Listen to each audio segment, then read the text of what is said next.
Hello mga kabantay, magandang umaga. So, maninibago kayo sa ambience ng aming lugar. So, ngayon naririto kami ngayon sa probinsya. Umuwi kami ngayon dito sa amin. So, nandito kami sa bahay ng aking inay. So, eto, umagang-umaga, kailangan kong kumilos kaagad. So, dahil nagugutom na daw siya. So, next time i-tour ko kayo dito sa bahay namin. Dito ay may nakatira na pamangkin ko, pinatira ko sila dito habang wala kami. So kaya ganito yung paligid. So hindi pa kami nakaayos. Dito yung mga palay niya, palay ko, ayan. So yan. And then so, papakita ko sa inyo. So medyo marami pang mga nakabitin-bitin kasi sila yung pansamantalang nakatira dito. So mamaya magkukwento ako ng tungkol sa pag-uwi namin. Ayan. So hindi agad ako talagang plano na namin na umuwi dito. So hindi lang ako nakapag-upload ng mga pag-uwi namin or nakapag-video ng pag-uwi namin. So hindi kami dahil ewan ko, dahil sa pag-aalaga sa aking inay. Ayan, so papakita ko sa inyo yung kabuuan ng bahay. So habang ako nag-aasikaso, hinahanap ko ngayon ang aking inay. Ayan. Ayun ang aking inay. Ayun. So nakakapaglibot-libot na siya. Ito ang kanyang lote. Ayan. So ayan. So sa ngayon, ito yung bahay namin na pinagawa na hindi namin natapos. So hindi natapos dahil sa kakulangan ng budget namin. So wala na akong mapagkuhanan. Kaya ganyan na lang siya na tenga. So ayan yung kanyang bakuran. Oh. Ito yung bakuran niya. Tapos hanggang doon sa may puno na malayo ng palayan. Ayan. So ito yung aming kabahayan. Kabahayan ng matanda. So ayan. Tapos ayun. Ayun siya habang siya ay naglilibang. Ayun. At kaya pa ikot-ikot, naiinip, so nagugutom, so magluluto muna ako ng aming pagkain. Ayan. Ako muna ay magsasaing. So dahil hindi pa nga tapos yung bahay namin, eto, ganito pa yung aming bahay. So nakanet lang siya. And then, so yung nakatira dito, ayan, ganyan. Ganyan, ganyan, ganyan. Ayun ang CR namin. Hmm.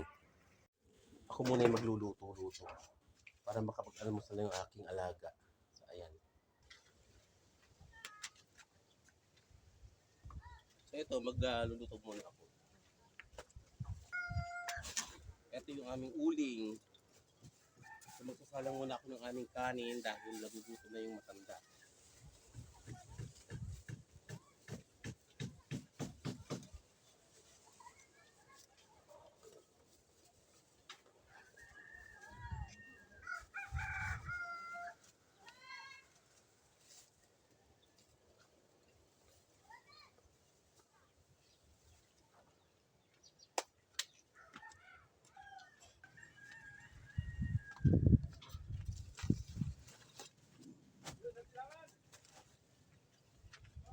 So ayan, ganito ang pagluluto.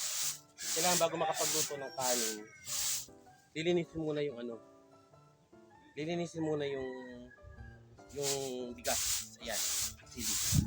Ganito. Hindi ako marunong. Ayan. So hindi naman siya masyadong maipa.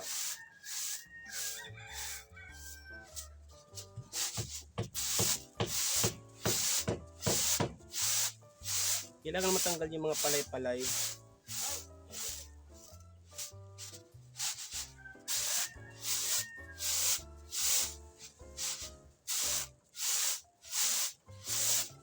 Hindi ako marunong. So wala naman siyang yan. So magsasayang na muna ako.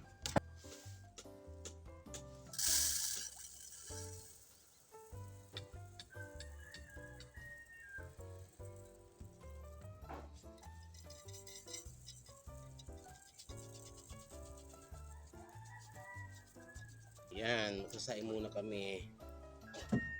Kailangan may apoy muna ito bago ko tubigan yung kanin. Bigyan ko muna siya ng apoy.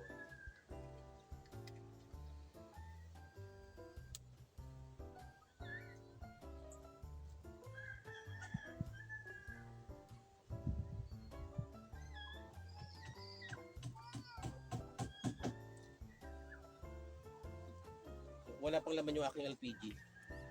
Hindi pa ako nakakapag-ayos dito kaya mano-mano muna ako.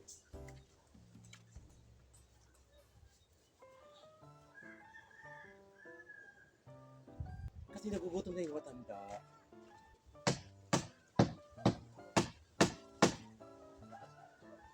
Mulat lang ako ng mga plastic-plastic. Ayan, di pa nang pang paparikit ko na ng apoy.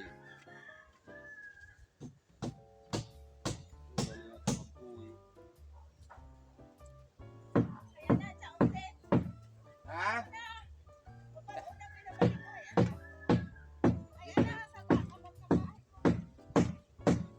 Nay! O, ayan. Oo, sige, thank you. Dito na ya. Nay, dito. Nay! Nay, Ari, Nay! Ay, sus.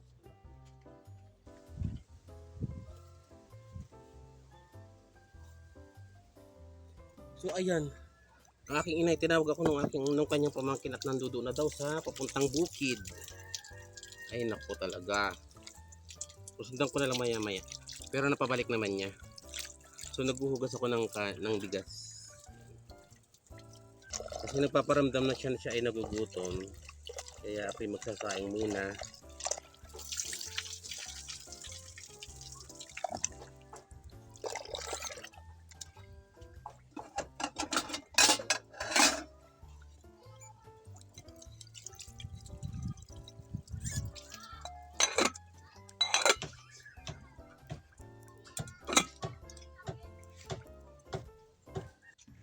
Si Lola nandun doon.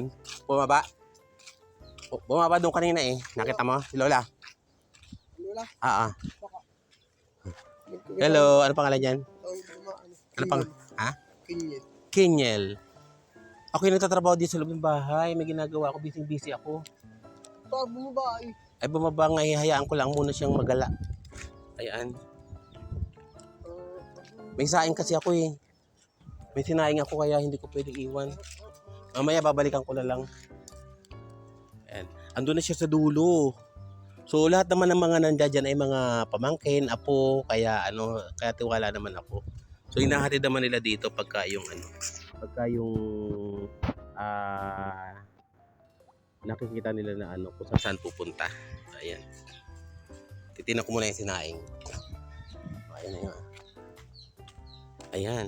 Yan ang itsura ng aming bahay.